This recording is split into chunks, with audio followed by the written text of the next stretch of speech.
राज्य माननीय मुख्यमंत्री प्रोफेसर डॉक्टर मानिक शाह महोदय जातीय विज्ञान दिवसेर सूचना करार कथा छिलो किन्तु विशेष एक जरूरी काजे गतकाल सन्ध्याय उनी चले जावार कारणे हयतो आजके आमाके एखाने आसते हयेछे एबं आमी आयोजकदेर अनेक अनेक धन्यवाद एवं सबचेये बड़ कथा जे जीवनेर प्रतिटी क्षेत्रे एवं प्रतिटी काजे डेभेलपमेंटेर संगे ये विज्ञान ओतप्रोतभावे जड़ित विज्ञान के बाद दिए आमरा कोनो अवस्थातेई एक कदम एगिए जाওয়ার आमादेर व्यवस्था नेই एवं এই জাতীয় দিবস 28 ফেব্রুয়ারি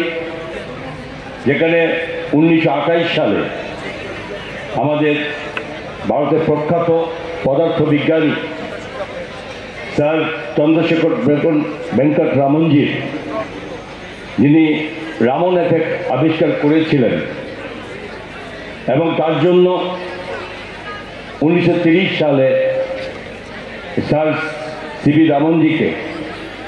নোবেল पुरस्कारे भूषित करा হয়েছে সময়ের সঙ্গে আমাদের জাতীয় বিজ্ঞান ও প্রযুক্তিবিদ্যা যোগাযোগ আয়োগ এই দিনটিকে জাতীয় বিজ্ঞান দিবসের হিসাবে স্বীকৃতি দেওয়ার জন্য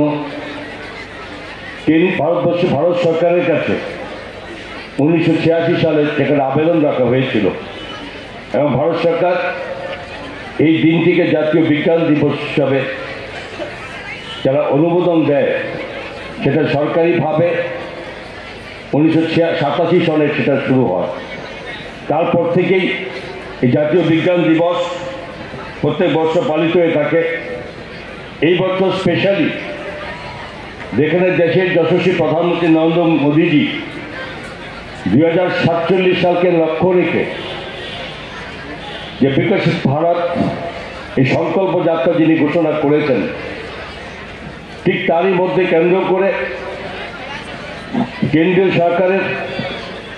এই বিজ্ঞান প্রযুক্তি দপ্তরের মাননীয় মন্ত্রী ইনিও এই 2024 সালের এই 28 ফেব্রুয়ারিকে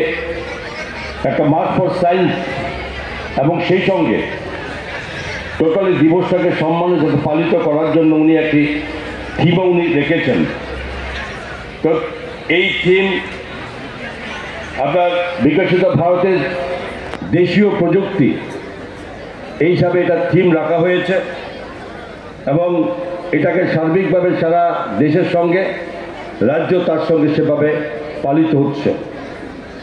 তো স্বাভাবিকভাবে আজকে এই জায়গাতে আমাদের সকলকে ভাবতে হবে আমাদের দেশ বিজ্ঞানে এমন একটা সময় ছিল যে এই প্রযুক্তি বিভিন্ন প্রযুক্তিকে আমরা বহির্দেশের বিভিন্ন দেশ থেকে আমাদেরকে আমদানি করতে হতো সময়ের সঙ্গে সঙ্গে বিজ্ঞানের উন্নতিতে এবং এটা স্বীকার করতে হবে যে দেশের যশস্বী প্রধানমন্ত্রী নরেন্দ্র মোদীজি